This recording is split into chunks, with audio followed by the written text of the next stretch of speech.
우리가 골로새 말씀을 계속 나누고 있는데요. 오늘은 벌써 9번째가 되었습니다. 오늘은 그러므로의 신앙과 그래야의 신앙, 이 두 가지를 가지고 두 가지를 우리가 살펴보면서 같이 한번 우리가 어떤 신앙의 모습들을 가져야 되는가, 어떤 것이 바른 신앙인가 하는 부분들을 같이 한번 살펴보려고 합니다. 골로새 2장 16절부터 19절 말씀이 오늘 본문이에요. 같이 한번 읽어보겠습니다. 그러므로 먹고 마시는 일이나 명절이나 초승달 축제나 안식일 문제로 아무도 여러분을 심판하지 못하게 하십시오. 이런 것은 장차 올 것들의 그림자일 뿐이요 그 실체는 그리스도에게 있습니다. 아무도 겸손과 천사 숭배를 주장하면서 여러분을 비방하지 못하게 하십시오. 그런 자는 자기가 본 환상에 도취되어 있고 육신의 생각으로 터무니없이 교만을 부립니다. 그는 머리에 붙어 있지 않습니다. 온 몸은 머리이신 그리스도로부터 각 마디와 힘줄을 통하여 영향을 공급받고 서로 연결되어서 하나님께서 자라게 하시는 대로 자라나는 것입니다. 아멘. 이제 오늘 본문을 잘 살펴보시면 우리들의 사람들의 신앙생활에는 두 가지가 있다라고 이야기합니다. 한 가지는 그러므로의 신앙생활이고요. 또 한 가지는 그러나의 신앙생활, 그래야의 신앙생활이에요. 정의를 내려보자면 그러므로의 신앙생활은요, 하나님께서 무엇을 하셨기 때문에 내가 그 하나님께서 하신 일에 관심을 갖는 신앙생활이에요. 하나님께서 이러이러한 일을 하셨기 때문에 내가 이러한 일들이 나에게 일어났기 때문에 나는 이렇게 산다 하는 신앙생활. 하나님께서 하신 일이 있기 때문에 나는 거기에 따라 산다. 이런 신앙생활. 반면에 그래야의 신앙생활은요, 내가 이러이러한 것을 해야, 또 이러이러한 것들을 체험해야, 이런 율법과 이런 체험적인 것에 관심을 갖는 신앙생활이 그래야의 신앙생활입니다. 그러므로의 신앙생활은 하나님께서 무엇을 하셨는지 여기에 관심을 갖는 신앙생활이라면, 그래야의 신앙생활은 자신이 지키는 율법, 어떤 체험 이런 데 관심을 갖는 신앙생활이라고 말씀드릴 수가 있어요. 근데 오늘 본문에서는요, 이 그래야의 신앙생활에 대해서 경고하고 있습니다. 그래서 우리가 이 경고를 나누기 전에 먼저 그러므로의 신앙생활은 무엇인가 라는 것들을 살펴봐야 될 것 같아요. 하나님께서 우리들에게 어떤 일을 하셨는지가 기록되어 있는 것 중에 한 구절이 2장 1절부터 15절까지 말씀입니다. 자, 여기 중요한 표현이 바로 10절 말씀인데요. 우리 한번 10절 말씀을 읽어보도록 하죠. 같이 한번 읽어봅니다. 여러분도 그분 안에서 충만함을 받았습니다. 그리스도는 모든 통치와 권세의 머리이십니다. 자, 여러분도 그분 안에서 충만함을, 여러분도 예수님 안에서, 예수 그리스도 안에서 충만함을 받았다. 이 말은 과거 완료 수동태예요. 그러니까 예수 그리스도 안에서 이미 우리는 충만함을 받은 겁니다. 내가 충만해진 것이 아니라 외부로부터 충만함이 우리에게 임했어요. 이미. 자, 혹시 여러분들이 기억이 안 나실지 모르니까 지난주의 말씀을 좀 복습합니다. 이 그러므로의 신앙이라는 건 지난주의 말씀 속에 나와 있거든요. 다 충만이라는 단어가 요즘은 잘 안 쓰는 단어죠. 충만하다 이런 말 잘 안 쓰잖아요. 근데 옛날에는 자주 썼습니다. 그러니까 이게 이 세계관이에요. 옛날의 그리스도인들은요, 이 세상의 중심부가 가운데 구멍이 뻥 뚫려 있다고 생각을 했었습니다. 이게 무슨 말이냐면, 이 가운데 하나님이 계셔야 되는데, 이 하나님이 계셔야 될 자리에 하나님이 계시지 않음으로 말미암아 이 세상에 구멍이 뻥 뚫려 있다는 거죠. 이런 가치관을 갖고 있었어요. 충만해졌다는 게 뭐냐면, 이 뻥 뚫려 있는 이곳이 가득 채워졌다. 무엇인가로. 이런 얘기거든요. 그러니까 우리 개인이나 세상의 중심이 뻥 뚫려 있는 상태였는데 예수 그리스도로 말미암아 그 빈 공간이 충만해졌다. 다시 말하면 우리가 회복되어서, 이 세상이 회복되어서 우리 중심이 채워졌다. 이런 거예요. 이건 여러분 영적인 거예요. 지난주 말씀드린 것처럼 영적인 부분이어서 우리의 눈으로 확인할 수는 없습니다. 이거는요, 믿음으로 받아들이는 거예요. 하나님께서 하셨다라는 것을 믿음으로 받아들이는 거라고 말씀드렸어요. 네. 그럼 이 충만이 뭐냐? 뭐가 충만이냐? 하나님이 우리를 채워주신 것이 뭐냐라고 했을 때 2장 11절부터 13절 상반절에 나오는데요. 우리가 손으로 하지 않은 할례, 마음의 할례, 영혼의 할례를 받았다라고 말씀했었습니다. 예. 마음의 할례, 이게 뭐냐? 마음의 할례는요, 예수님께서 우리를 위해 돌아가신 것이 단순하게 우리 죄를 사하신 그런 정도가 아니라 예수 그리스도와 함께 우리의 죄된 성품들이 십자가에 못 박혀 죽은 존재. 그리고 하나님께서 예수 그리스도를 죽은 자 가운데 살리신 그 능력을 믿음으로 말미암아 우리 속에도 그 하나님께서 예수님을 살리신 능력이 임해서 우리도 살아나게 되었다.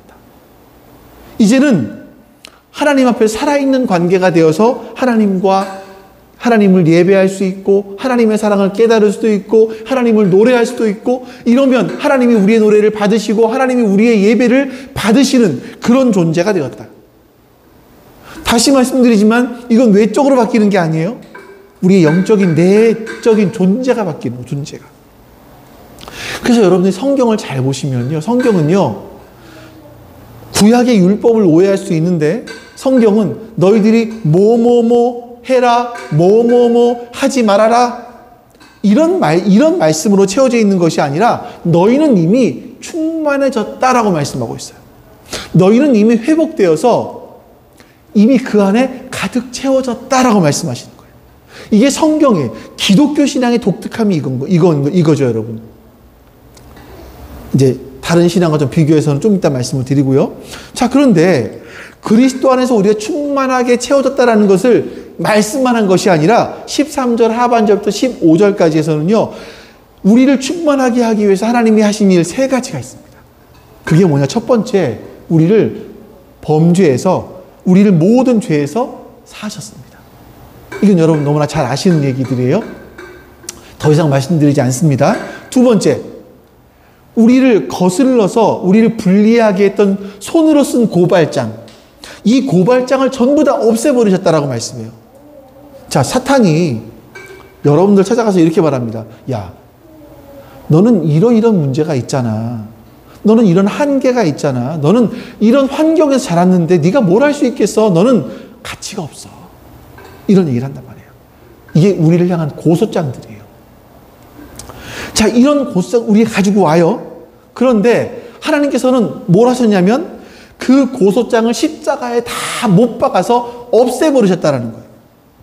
그러니까 여러분, 우리는요, 어떤 존재가 되었냐면, 이 영적인 거예요. 외적으로 드러나는 게 아니라, 어떤 사단이 우리를 고소하는 어떤 고소장도 받을 수 없는 존재가 됐어요. 우리는 바뀌었어요. 정말 놀라운 일이 우리 안에 일어난 거죠. 근데 여러분, 이걸 모르잖아요, 우리가?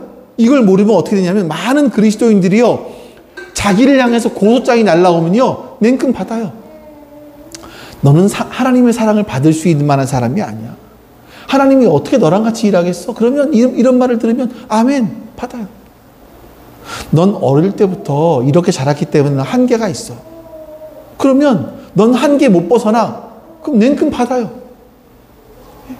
너 과거에 했던 실수 있잖아, 그거. 그 실수, 그것들 때문에 넌 지금 이런 어려움을 겪고 있는 거야. 넌 그렇게 과거에 잘못했기 때문에 이런 과거의 잘못이 너의 발목을 잡는 거야. 그러면 냉큼 받아요. 어쩌면 이런 데는 그렇게 믿음이 좋은지 모르겠어요. 근데 성경에서 뭐라고 말씀하냐면, 골로새 1장 13절부터 뭐라고 말씀하냐면, 하나님께서 우리를 향한 그 고소장들을요, 십자가에 다 못 박아서 없애버리셨대요. 여러분, 우리가 이렇게 정죄받을 수 있는, 너는 이런 잘못을 했잖아, 너는 하나님 믿기 힘들어 라고 말하는 그런 모든 정죄들을 다 십자가에 못 박아서 없애버렸다고요. 우리는 정죄를 받지 않는 존재가 되었다고요. 여기서 여러분이 진짜 아멘 하시는 거예요. 이런 것들을. 근데 여러분 보세요. 우리가 나를 정죄하잖아요.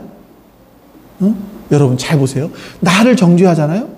그러면 이 정죄감들이 나만이 아니라 내 이웃들, 내 자식들에게 가요. 이게 무슨 말이냐면요. 내가 하나님이 나를 향해서 이 사탄이 나를 정죄해 오는 이 고소장들을 하나님이 다 없애버리셨다라는 것. 나는 더 이상 고소받지 않은 존재라는 걸 모르면요. 조금만 잘못하면, 그래. 아휴, 내가 그렇지 뭐. 옛날에 내가 그렇게 했는데 뭐. 이런 마음들이 있단 말이에요. 근데 그걸 가지고 누구를 보냐면 내 자식들을 보는 거예요. 내 자식들을 보면서 아유, 저 짝수를 보니까 노래. 쟤는 커서 뭐가 되려고 저럴까? 아유, 지 아빠를 닮아서 지 엄마를 닮아서 쟤는 저래. 저 커서 뭐 할 수 있겠어 저게. 이런 말들을 우리가 한단 말이에요. 설령 이제 교육을 받아서 말로는 하지 않을 수 있지만 그런 시선으로 아이가 잘못할 때 바라볼 수 있어요. 이게 뭐예요? 사탄이 나를 향한 고소장들을 가지고 그런 가치를 가지고 다른 사람을 바라보는 거예요. 이런 눈들이, 이런 마음들이 우리 안에 끊임없이 있다니까요. 그래서 여러분 먼저 내가 예수님으로 말미암아 충만해져서 나를 고발하고 있는 이 고소장들, 이게 모두 휴지 조각이 되었구나. 나는 더 이상 고소를 받을 존재가 아니구나라는 것을 깨달으셔야 돼요. 그리고 그 마음 자세로 이웃도 바라보고 자식도 바라보셔야 돼요. 가족도 바라보셔야 되는 거예요. 그런 회복들이 우리 가운데 있어야 되는 거죠. 세 번째가 통치자와 권력자들을 전부 다 무장해제시키셨다. 이게 말씀이잖아요. 그러니까 세상의 권력, 권세 이런 것들이 아직도 남아서 나를 막 옥죄는 것 같아요. 근데 하나님께서는 이런 것들 다 무장해제시켜 버리셨다고요. 지금 나를 쥐락펴락하는 것들, 나에게 권세를 부리는 뭐 사람이든 조직이든 문화든 기업이든 돈이든 뭐든 그것이 모두 무장해제되었다고요. 오래가지 못한다고요. 성경은 그걸 선언하고 있는 겁니다.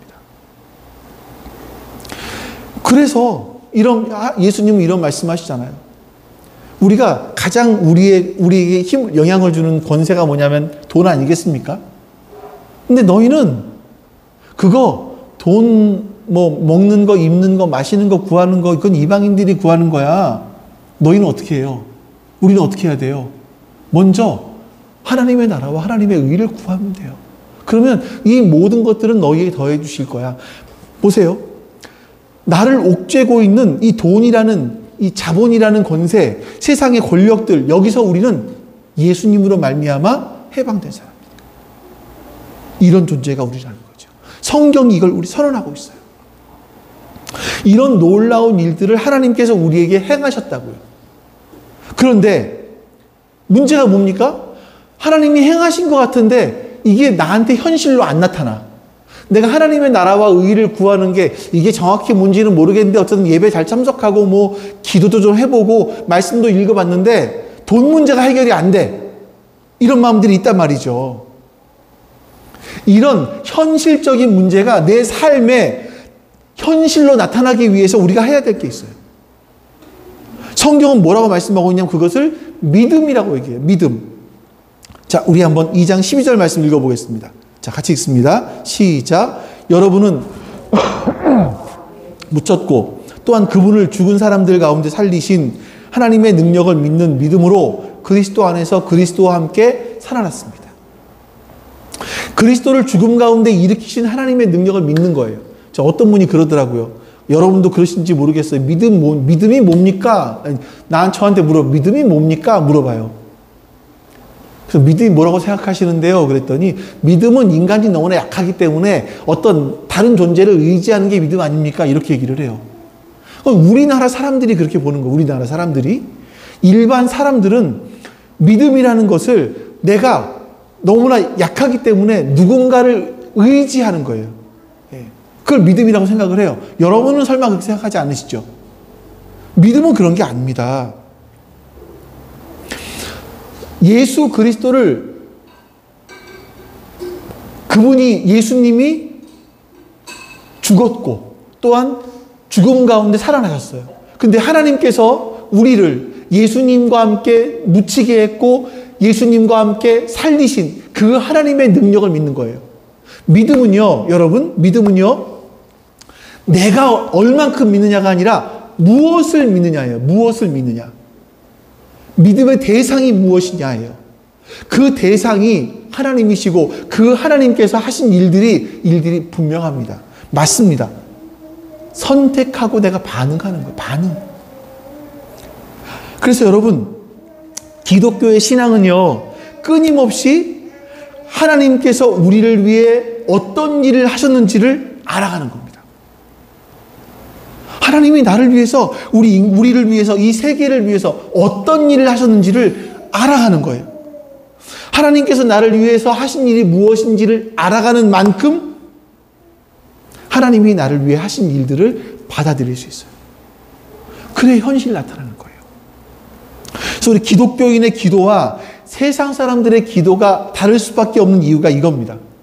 자, 보세요. 제가 지금 믿으라고 말씀드린 것은 이렇게 이것을 하신 걸 믿으면 하나님이 막 돈을 채워주시고 건강이 안 좋을 때 건강도 채워주시고 이런 말씀을 드리는 게 아니에요. 이미 성경은요, 우리가 말씀을 봤죠. 하나님께서는요, 이미 우리에게 다 채워주셨어요. 우리에게 필요한 것들은 다 채워주셨어요.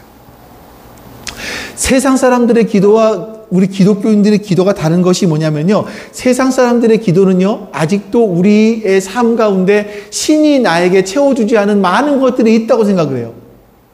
채워져야 될 것들이 많다고 생각을 해요. 그래서 나의 신이시여, 나에게 이러한 것들이 부족합니다. 나에게 이러한 것들을 채워주십시오. 어떻게 하면 채워주시겠습니까? 하면서 신을 설득하고 강요하고 협박하고 공갈해요. 이게 세상 사람들의 기도예요. 자, 그런데 교회 다니는 분들도 보니까 기도를 하는데 세상 사람들과 똑같이 기도를 해요. 어떻게 기도하냐? 하나님, 난 내 기도 들어주실 때까지 나 밥 안 먹습니다. 이래 주구나 저래 주구나 똑같아요. 난 상황이 지금. 하나님, 마음대로 하십시오. 이거 뭐예요? 협박하는 거잖아요. 하나님을요. 나 이거 내 기도 안 들어주면 나 죽습니다. 협박하는 거잖아요. 또 때로는요, 하나님과 협상합니다. 하나님, 내 요 기도만 들어주시면 내가 11조, 아니 10의 2조 하겠습니다. 나 예배 절대 안 빼먹겠습니다. 하나님과 협상을 한단 말이죠. 근데 여러분, 그리스도인의 기도는요, 그런 기도가 아니에요. 우리는요, 기도 속으로 들어가서 하나님께서 정말 이런 일들을 하셨습니까? 발견하는 거예요. 하나님은 정말 이렇게 놀라운 분이십니까? 체험하는 거예요. 그 기도를 통해서 하나님을 묵상하고 하나님께서 내 마음속에 들어오게 하는 거죠. 그래서 내 마음속에 있었던 잘못된 생각들을 새롭게 알게 된 영적 지식으로 채워서 몰아내는 거예요. 잘못된 것들을. 이게 기도인 거예요. 기도는 이방인들처럼 내가 필요한 거 주십시오. 협박하고 얼르고 달래고 신을 이러는 게 아니란 말이에요. 기도는 하나님을 알아가는 것이고 하나님을 알아간 것을 내가 기도를 통해서 내 마음속에 채워가는 거예요. 우리가 이렇게 기도할 수 있는 건 뭡니까? 나라와 권세와 영광이 이미 다 아버지의 것이에요. 이 모든 것들이 다 아버지의 것이에요. 그리고 그 아버지께서는 내가 뭐가 필요한지 이미 다 아신대요. 그걸 구할 거 없다라는 얘기죠. 그래서 여러분,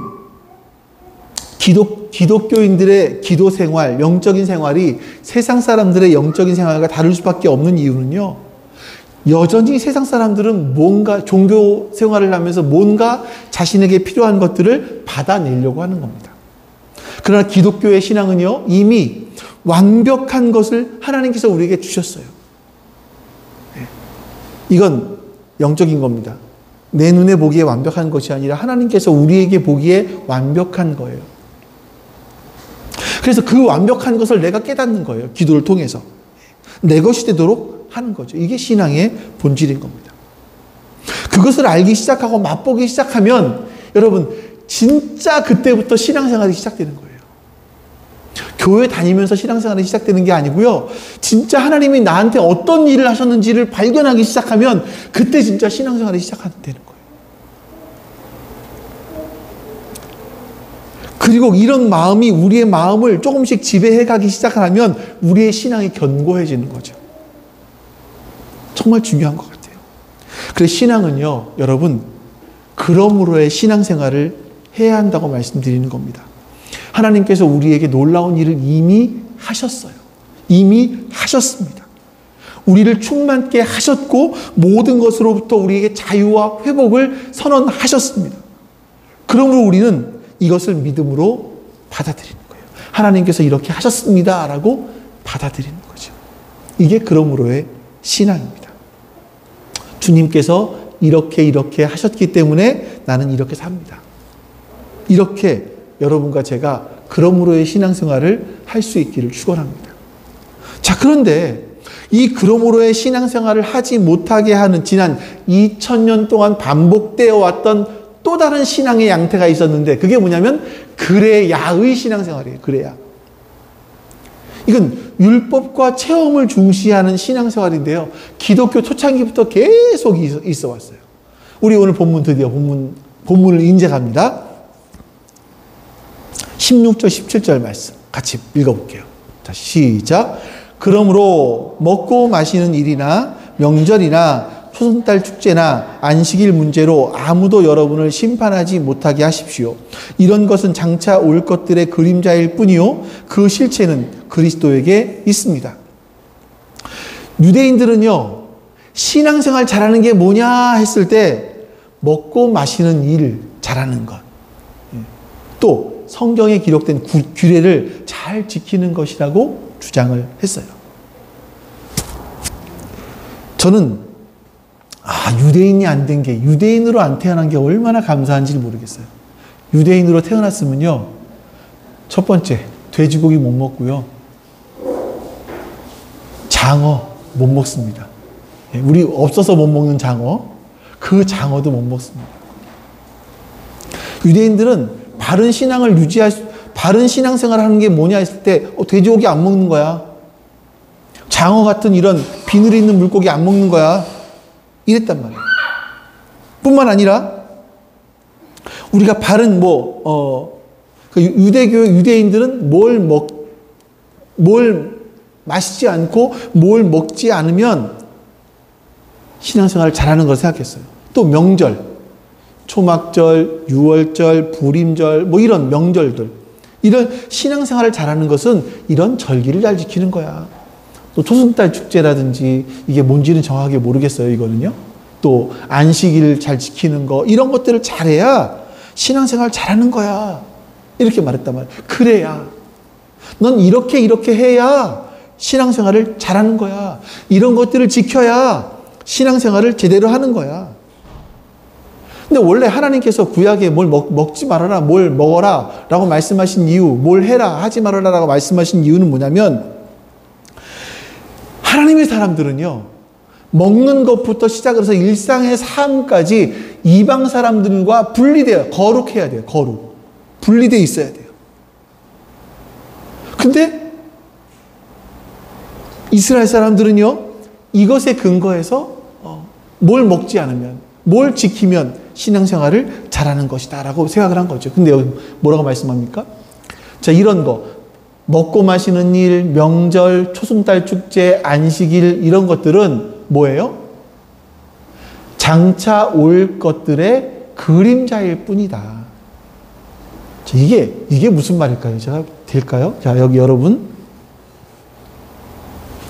여기 그림자가 보이잖아요. 이 그림자가 있다라는 건 뭡니까? 실체가 있다라는 거예요.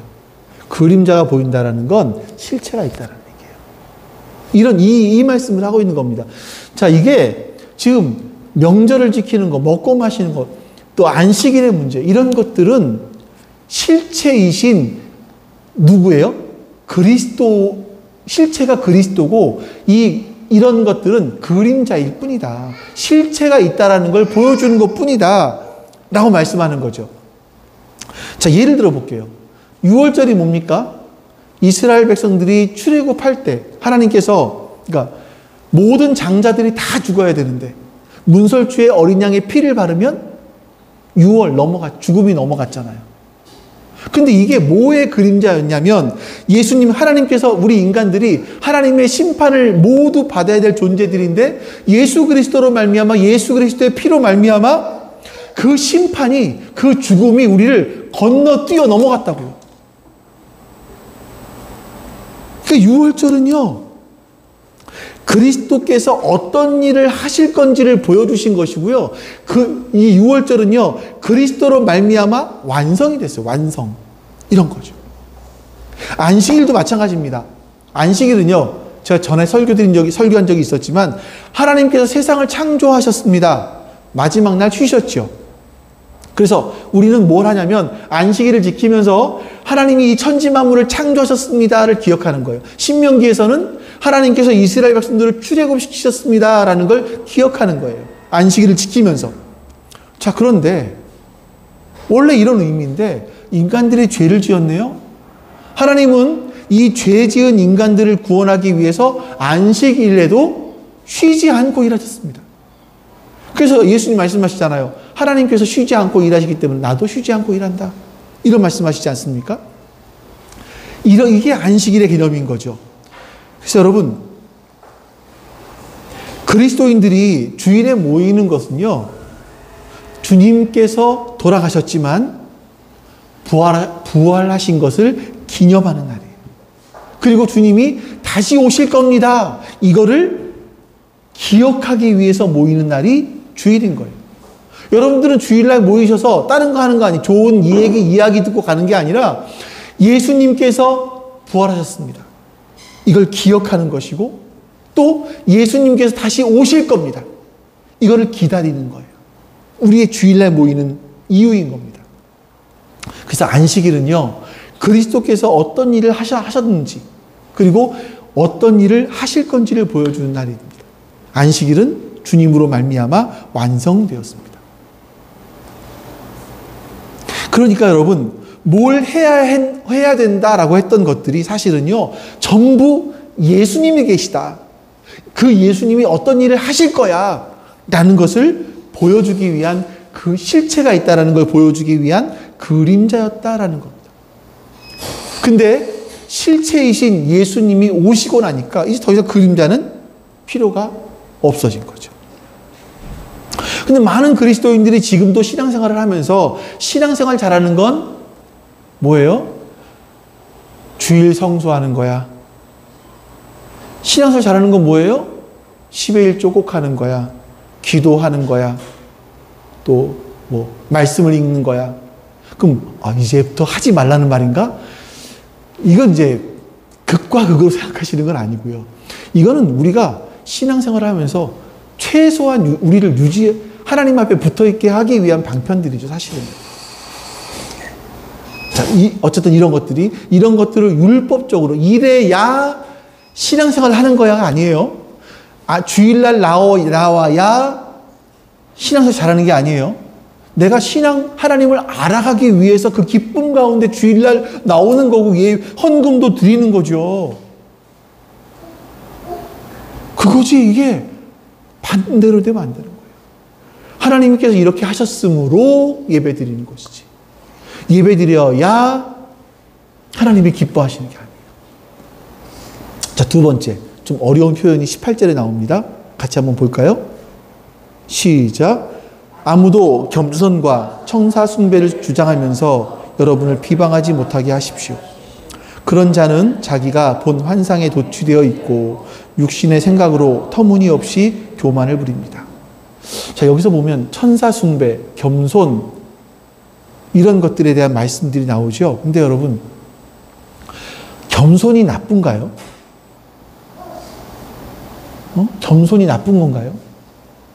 근데 겸손 이런 것들을 주장하면서 야, 너희들 겸손해야지 라고 얘기하면서 천사 숭배해야지 라고 주장하면서 여러분들을 비방하는 사람들이 있다는 거예요. 겸손이 나쁜가? 이제 보지요. 학자들은요, 이 말씀들에서 겸손과 천사 숭배를 뒤에 나온 그런 사람들은 자기가 본 환상에 도취되어 있거나 아니면 육신의 생각으로 터무니없는 교만을 부리는 사람.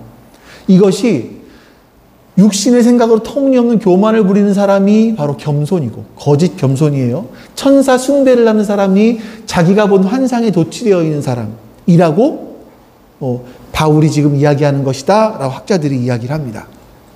먼저 겸손부터 보죠. 사람들은요, 신앙생활하면 겸손해야 된다라고 배워왔습니다. 그래서 겸손은요, 겉은 겸손해요. 겉은 겸손한데 실제로 보니까 안 배우려고 해. 다른 사람의 이야기를 받아들이지 않으려고 해요. 그 내면이 교만한 거거든요. 교만의 가장 큰 특징이 뭡니까? 안 배우는 거예요. 배우지 않는 거예요. 항상 왜? 내가 옳은데 내가 누구의 이야기를 듣겠어요. 그렇죠? 이게 이제 나이가 들어가면 꼰대가 될 수 있다는 거예요. 그러니까 여러분들이 지금부터 시작을 해서 다른 사람의 말을 듣고 수용해 줄 수 있는, 나를 수정할 수 있는 그런 것들을 훈련하셔야 돼요. 안 그러면 나이 들어서 꼰대 소리 들어요, 우리가.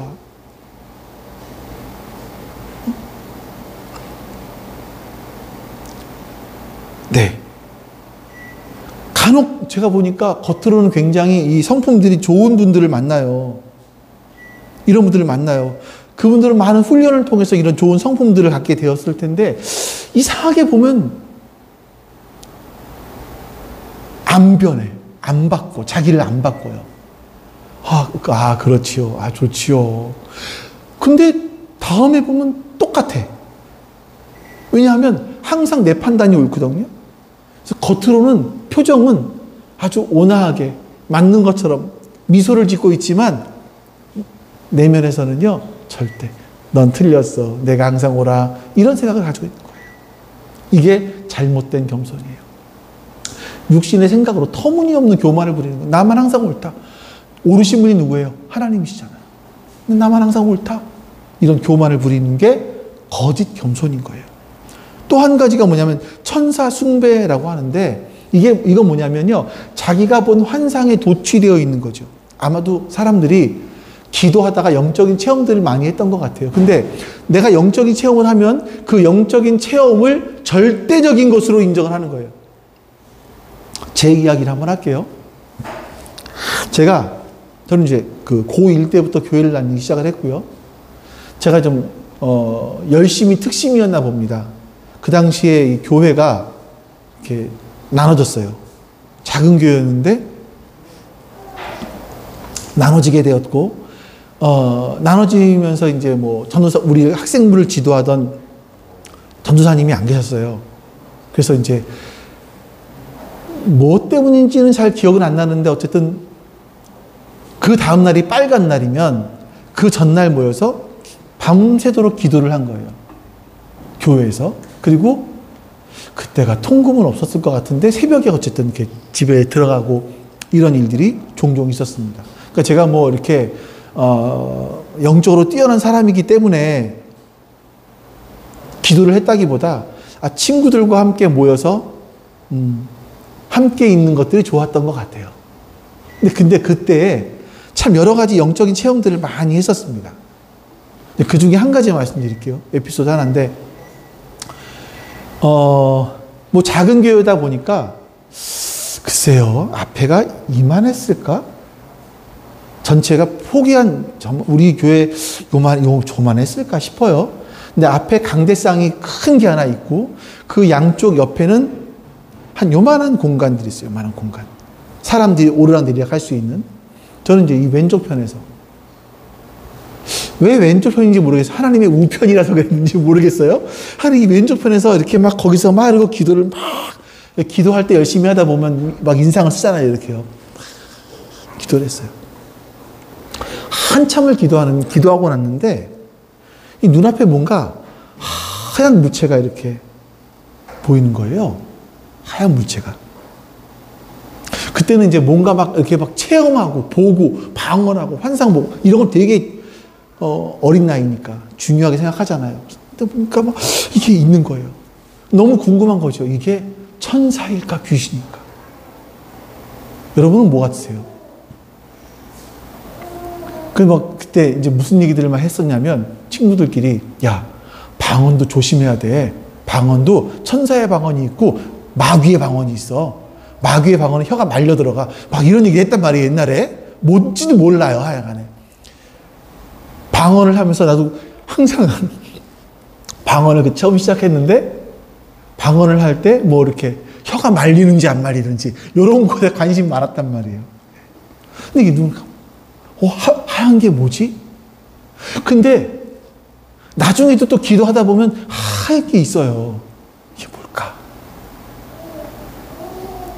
여러분, 눈을 막 한참 동안 이게 인상선을 감고 있잖아요? 그러면 앞에 뭔가 하얀 게 보여요. 나중에 알았다, 나중에. 예. 근데 뭔가를 본다고 생각하니까, 봐야 된다고 생각하니까 이게 천사냐, 귀신이냐, 이런 데 관심이 많았던 거죠. 그러니까 여러분, 모르죠. 뭐, 그게 뭐 사실 뭐였을지도 모르겠어요. 어쨌든, 체험하는 것 중요해요. 체험하는 거 중요해요. 어떤 영적인 체험들 하는 거 굉장히 중요해요.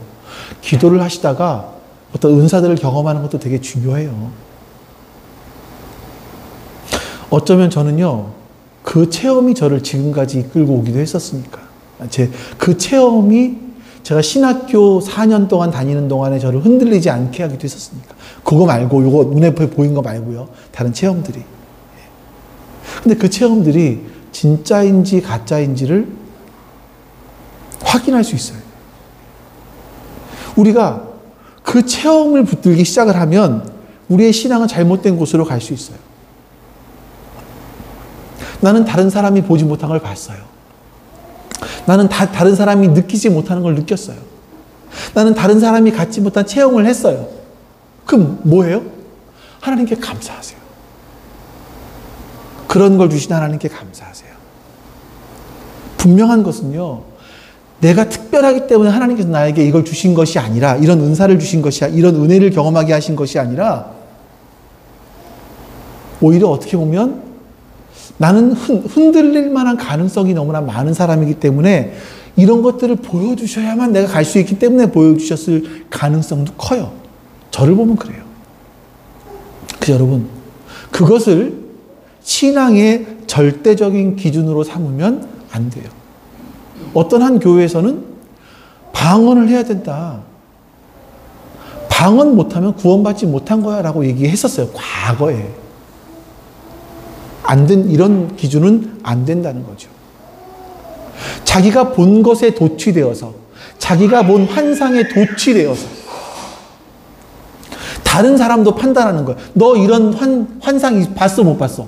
아, 못 봤어? 아유, 그거 신앙생활 제대로 한 거 아니야. 그런 체험 있어, 없어? 아, 없으면 그거 신앙생활 제대로 하는 거 아니야. 너는 신앙의 수준이 낮아. 이렇게 판단하는 거죠. 그래야의 신앙생활은요, 이러이러한 것을 해야 돼. 또 성품적으로 겸손해야 돼. 행위적으로 뭘 해야 돼. 체험적으로 이런 것들을 체험해봐야 돼. 라고 말하는 겁니다. 이것은 여러분 굉장히 위험한 것이고요. 우리를 거짓 신앙으로 이끌어갈 수 있다는 것 기억하셔야 됩니다. 그래서 그 다음에 이러이러한 것으로 여러분을 비방하지 못하게 하십시오. 이렇게 말씀하죠. 네. 앞에 것에 대한 보충 설명이 뒤에 거였었고요. 중간에 보면 여러분을 비방하지 못하게 하십시오 라고 말하는데, 이 비방이라는 단어가 뭐냐면요, 상대방이 불리하게 결정해 주는 거예요. 너는 이러이러한 일 안 하고 있잖아. 아, 넌 겸손해 보이지 않는데? 신앙생활하면 체험도 없어? 아, 그건 네가 아직 신앙생활 제대로 하고 있지 못한다는 얘기야. 너는 신앙생활을 잘하고 있지 못해. 이렇게 불리하게 결정을 내려버리는 거예요. 그러니까 다른 사람들을 바라보면서 그 사람은 별로 신앙의 자격이 없는 사람이야 라고 심판하고 판단하는 겁니다. 그럴 때 여러분, 아, 지금 내 신앙은 좋지 않구나. 내 신앙은 바르지 않구나 라고 생각을 하셔야 되는 거예요. 뿐만 아니라 이런 사람들의 중요한 특징 중에 한 가지가 뭐냐면요, 이러이러한 걸 했으니까, 이러이러한 체험을 했으니까 이 경험이 강하다 보니까 머리를 붙들지 않아요. 머리를. 19절 말씀. 같이 읽습니다. 그는 머리에 붙어 있지 않습니다. 온몸은 머리이신 그리스도로부터 각 마디와 힘줄을 통하여 영향을 공급받고 서로 연결되어서 하나님께서 자라게 하시는 대로 자라나는 것입니다. 그들은 머리를 붙들지 않는다고 했어요. 머리가 누구죠? 그리스도, 예수 그리스도이십니다. 이 사람들은요, 그리스도를 체험했다고 말을 해요. 근데 실제로는 그리스도가 머리이신 공동체에 속해 있지 않아요. 자기 홀로 있는 거죠. 잠깐만 짧게 하나 얘기할게요. 며칠 전에 지지난주에 우리 교회에 한 40대 정도 안 보이는 남자분이 하나 왔어요. 교회 전화가 와서 혹시 목사님이십니까? 그래서 목사라 그랬더니 상담을 하고 싶습니다. 이러는 거예요. 그래서 혹시 교회에 있습니까? 제가 지금 중요한 일을 하는데 한 20분만 있다 오십시오. 이랬거든요. 그랬더니 지금 밑에 있대요. 올라가서 기다리겠다라고 얘기 하더라고요. 뭐 올라오겠다라는데 제가 그럼 제 일을 좀 미뤄두고 해야 될 일을 미뤄두고 지금 그분과 같이 이야기를 했어요. 그 얘기가 뭐냐면 자기가 20년 전에 남자분인데 20년 전까지 학생부, 대학부 때까지 교회를 정말 열심히 해야 돼요. 근데 서울에 올라오면서부터 교회를 다니지 못했대요. 그 뭘 했냐면 이제 간혹 가다가 뭐 모교 차장 집회, 마커스가 하는 거, 뭐 어디서 하는 거 이런 데를 간혹 가봤다. 하지만 내 안에 채워지지 않는 부분이 있었다. 이런 얘기를 하는 거예요. 그리고 아버지가 돌아가셔서 지금 마지막 장례 절차를 모두 마치고 내가 올라오는 거다. 근데 아버지 돌아가시면서 주변에 있는 교회들에게 목사님들에게 영접 기도를 부탁했더니 이러이러한 이야기를 하면서 안 해주시더라. 그래서 나를 준비하기 위해서 나 교회를 나와야겠다. 그러면서 하는 얘기가 얼마 전에 나한테 주보를 전해준 분이 있다. 어떤 교회냐 그랬더니 여기 교회다 라고 하면서 우리 교회를 표시했다는 거예요. 주보를? 이상한데? 그랬어요. 그리고 그래서 내가 이제 약간 좀 미심쩍다 싶어서 이런 말을 물어봤죠. 당신은 고등학교 때, 대학교 때 열심히 신앙생활 했다고 하는데 당신에게 예수님은 누구셨습니까? 하나님은 누구셨습니까? 라고 물어봤더니 조금 있다가 그때는 예수님, 하나님이 나의 전부셨습니다. 이렇게 얘기하는. 그러시냐고. 학생부 때 저렇게까지 할 수 있나. 어쨌든 이번 주부터 교회 나오겠다. 지난주죠. 교회 나오겠다라고 하면서 갔어요.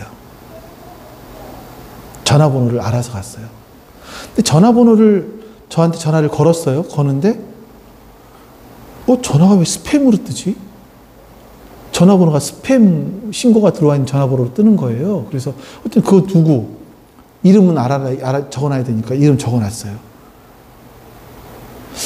조금 있다가 가서 한 5분도 안 됐는데 전화가 와요. 저 목사님. 아까는 얼굴을 뵈고 도저히 말씀을 못 드렸는데 뭔지 아시겠죠? 저희 아버님이 월세를 못 내셔서 사실 주인이 나도 집에 못 들어가게 한다. 30일 날 월급이 나오는데 목사님 한 30만 원만 어떻게 해주실 수 있냐. 이 얘기를 하는 거예요. 이제 그 이후로는 여러분 제가 했겠습니까 설마? 지금 교회를 20년 가까이 해왔는데 그런 사람들을 한두 명 겪었겠습니까? 네. 거긴 속아 넘어가지 않았죠. 그 사람의 이야기를 들어보면 교회를 다녔던 사람인 것 같기는 해요. 예수님에 대해서 많이 알아요. 교회 생리도 잘 알아요. 근데 머리를 붙들지 않아요. 공동체에 들어오질 않아요. 자기 홀로 있는 거예요. 이게 머리를 붙들지 않는다는 뜻이에요. 또 뭐 한 분 더 있었잖아요. 우리 잘 아시는 그 분, 그 집사님도 똑같죠. 오늘 말씀 준비하면서 그분을 떠오르려고 했던 것이 아니라 말씀을 준비하고 나니까 어쩜 이게 똑같지? 내가 너무 모든 걸 다 알고 있다. 다 틀렸다. 이런 내용들이. 야, 너무나 똑같은데? 자, 이제 그럼 마지막으로 우리가 그럼 바른 신앙을 하기 위해서 어떻게 해야 되나? 그러므로의 신앙생활을 하기 위해서는요, 여러분, 머리를 붙드셔야 돼요. 머리를 붙드셔야 돼요. 우리가 머리를 붙들기 위해서는 예수님께서 뭘 하셨는지를 알아야 돼요. 우리가 나누고 있는 골로새서에서 그리스도 안에서 어떤 놀라운 일들이 일어났는지, 그리스도가 어떤 분이신지에 대해 끊임없이 말씀하거든요. 끊임없이. 아니, 예수님이 어떤 분인지 알아야 기독교가 잘못됐는지 잘 됐는지를 알 거 아니에요. 근데 예수님이 누구인지 공부도 안 하면서 기독교가 잘못됐다, 잘했다, 어떻게 이런 얘기를 할 수 있냐고요. 그러니까 성경에서 말씀하고 있는 그리스도를 믿어야죠. 성경에서 말씀하고 있는 그리스도. 사람들은 내가 생각하고 내가 원하고 그래서 사람들이 상징화해 놓은 그 그리스도를 믿는다고요. 아닙니다. 그래서 여러분들 열심히 성경을 말씀을 공부하셔야 돼요. 우리가 그리스도를 묵상하고 공부하고 하다 보면요, 그분의 사랑을 발견하게 되고요. 우리가 머리를 붙들려고 하다 보면요, 그분의 사랑이 나를 붙들어 주세요. 그 사랑이 나를 붙들어 주세요. 마지막에 고백한 것처럼. 참 놀라운 일이죠. 두 번째, 바른 생활. 그러므로의 신앙생활을 하기 위해서는요, 수직적인 것만이 아니라 수평적인 관계까지도 제대로 하실 수 있어야 돼요. 보세요. 하나님께서 세우신 교회는 이런 방식으로 움직입니다. 무엇보다 가장 중요한 게 머리예요. 머리와 우리와의 관계예요. 수직적인 관계. 근데 이 수직적인 관계가 어떻게 우리가 생명력을 얻게 되냐면, 온 몸은 머리이신 그리스도로부터 각 몸이 어떻게 영향을 공급받습니까? 각 마디와 힘줄을 통해서 영향을 공급받는 거예요. 예? 직통계시로 여기 손가락에, 머리로부터 손가락에 갑자기 이 영향을 공급받는 것이 아니라 각 마디와 힘줄을 통해서 영향을 공급받는다. 이거는 영적 지도자를 말하는 것일 수도 있어요. 그리고 우리 지체들을 말하는 것일 수도 있어요. 저 같은 경우는 저는 이제 제가 맡은 것은 여러분들에게 하나님께서 하신 일이 무엇인지를 선명하게 전달하는 거예요. 그래서 웃기지도 않는 유머를 간혹 써보려고 하기도 하고, 뭐 예화를 넣어보려고 하기도 하고, 그러니까 가능하면 여러분의 집중을 이끌어내려고 하는 거거든요. 때로는 제가 손발을 많이 움직이기도 하는데, 이런 이유 중에 한 가지가 왜 이렇게 너무 심하다 싶은 생각이 있기도 하지만, 사실은요, 지금 시대가 어떤 시대입니까? 라디오 시대가 아니에요. 라디오 시대는 사람들이 귀만 이렇게 기울이고 있었지만, 지금은 비디오 시대거든요. 움직이는 시대예요. 가만히 있으면 여러분 졸려요. 그래서 가능한 손도 움직이고 가리키기도 하면서 시선을 조금 더 이렇게 움직이게 하면서 말씀에 집중할 수 있도록 하기 위해서 이런 일들도 하는 거죠. 그러니까 저는 말씀을 선명하게 전달하는 거예요. 왜냐하면 말씀을 통해서만이 머리이신 그리스도께서 주시는 그 영양, 생명력, 이것들이 마디를 우리를 살릴 수 있는데, 그것을 살리게 하는 역할을 하는 것이 뭐냐면 각 마디와 힘줄이에요. 그러니까 제가 마디일 수 있고 힘줄일 수 있어요. 여러분을 살리는 생명력을 주는 말씀을, 영양분을 전달하는 마디, 힘줄일 수 있어요. 그러니까 제가 하는 일들이 그거예요. 여러분도 마찬가지예요. 지체들끼리 서로 격려해주고 이야기해주고 하는 거예요. 이걸 통해서 우리는 영양을 공급받는다고요. 생명력을 공급받는다고요. 세 번째, 바울은요, 여기서 자라게 하시는 대로 자라난다 이렇게 말해요. 굉장히 강조하는 거죠. 하나님께서 우리를 자라게 하신다라는 것을 강조하는 건데, 여러분, 영적인 성장은요, 하나님께서 자라게 하시는 대로 자라나는 거예요. 내가 노력해 자라는 것이 아니고요. 내가 진리를 붙잡고 있으면 그 진리가 나를 변화시키는 거예요. 내가 하나님의 말씀을 붙잡고 있으면요. 하나님의 말씀이 나를 변화시키는 거예요. 내가 하나님 말씀 안 붙잡고 있어? 나 안 변해요. 당연한 거예요. 근데 내가 해야 되는 것이 있다고요. 내가 해야 되는 것이 뭐냐면 하나님의 말씀을 믿음으로 나의 것으로 받아들이는 거예요. 믿음이라는 건 이것이 맞습니다라고 선택하고 내가 그 길로 가기로 결정하는 거잖아요. 거기에 그 말씀에 반응하는 거잖아요. 하나님의 말씀이 옳습니다 하면서 그 말씀에 반응하는 게 믿음이잖아요. 그러니까 믿음은 여러분 내가 할 것은요. 영적인 생명이 머리이신 그리스도로부터 시작해서 공급됩니다. 근데 그것이 마디와 힘줄을 통해서 영양이 공급받습니다라는 것을 믿음으로 받아들이는 거예요. 그럴 때 우리가 자라나기 시작을 하는 거죠. 여러분, 각 개인이 하나님의 자라게 하심을 경험하고 자랄 때 이 그리스도의 몸이 자라는 거예요. 여러분들이 자랄 때 우리의 몸이 자라는 거예요. 교회가 자라는 거예요. 이게 정말 얼마나 놀랍습니까?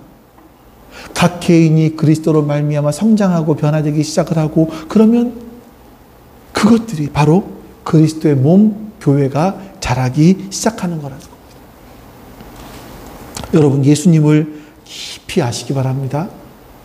성경이 증거하고 있는 예수님을 알아가세요. 성경이 너무나 커요, 범위가. 그러면 다른 데 말고 골로새서, 그러니까 사복음서 중요해요. 사복음서는 예수님이 어떤 일을 하셨느냐라는 것이고 이 골로새서나 이런 서신서들을 보면 예수님이 어떤 일을 하셨느냐를 보고 믿게 된 사람들이 어떻게 살아가는지를 기록하는 거예요.